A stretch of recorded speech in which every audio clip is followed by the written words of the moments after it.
Joining me now is Congresswoman Cori Bush of Missouri and Malcolm Nance, MSNBC counterterrorism and national security analyst. And I'm going to start with you, Congresswoman, because you have had run-ins with one of the people who's alleged to have been a part of sort of working in some way in tandem with the White House to stop Biden from being certified as the winner of the election. This is Marjorie Taylor Greene, and this was prior to January 6th. This was on December 21st. I want you to listen to what she said.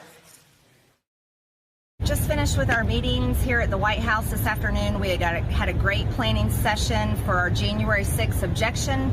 We aren't going to let this election be stolen by Joe Biden and the Democrats. President Trump won by a landslide. Call your House reps, call your senators from your states. We've got to make sure they're on board.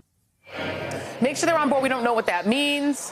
Do you believe that just based on what we know about the conversations that members may or may not have been having with the White House and its team, do you believe that people like Marjorie Taylor Greene should be expelled?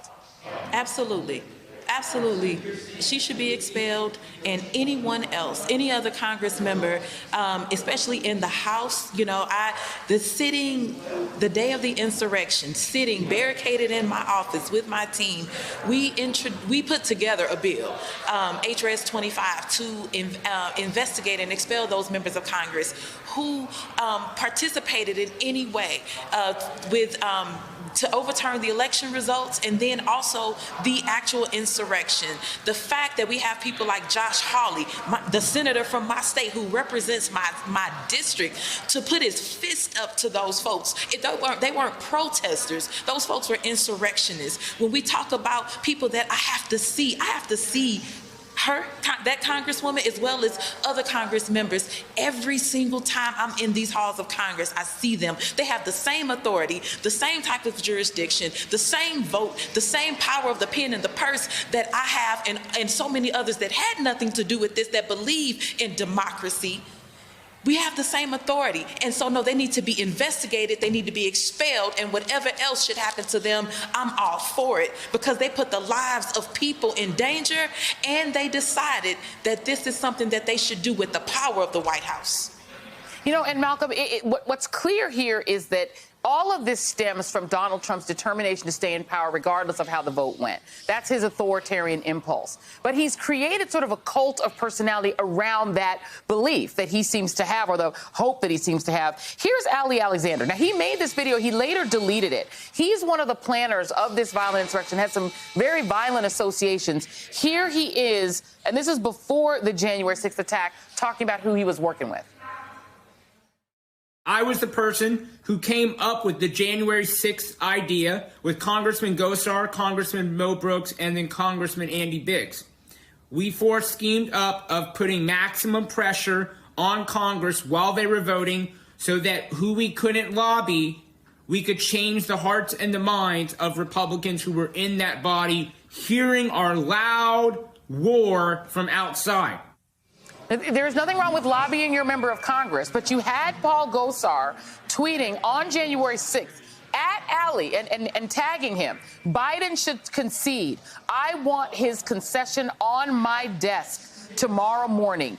Don't make me come over there. And he tags it, Stop the Steal 2021. In your mind, where is the line between just pushing, even really pushing hard in nasty ways for Biden's certification to be abandoned, and criminality and, frankly, domestic terrorism?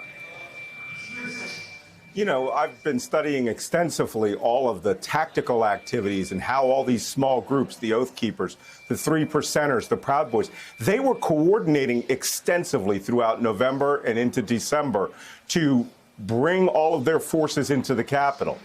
And what we've really been missing, I think the Rolling Stone article has finally given us the outlines of, is the premeditated murder of the American constitutional form of government.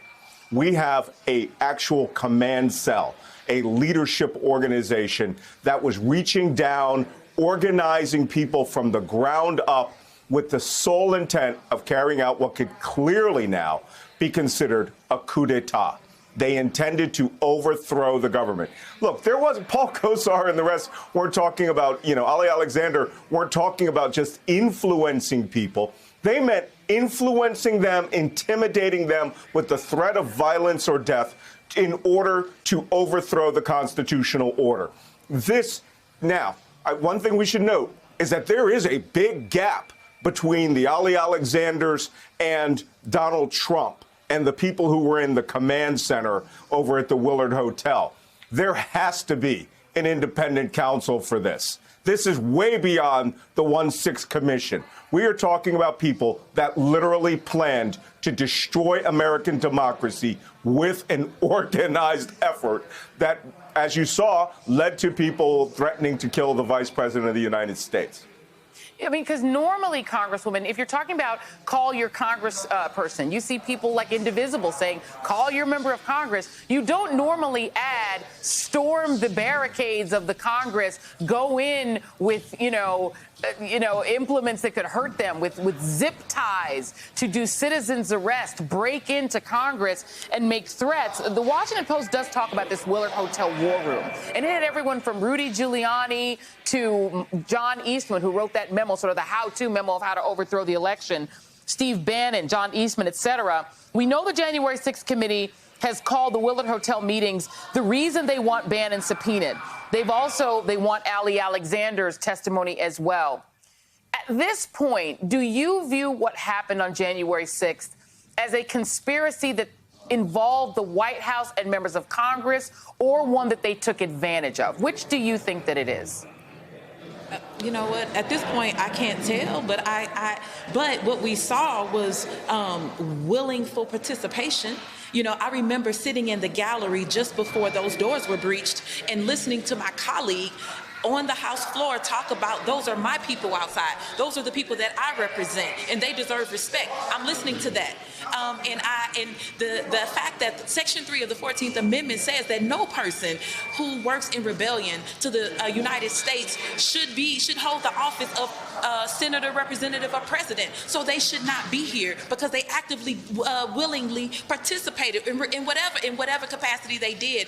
And we have to remember, let us not forget the Boebert tweets that day of calling out where the Speaker of the House was. Like, it's so much to this, and we cannot let this go. So we're thankful for the commission and anybody else that's able to come in and help do this work to uncover what really happened. It's way bigger than what we think.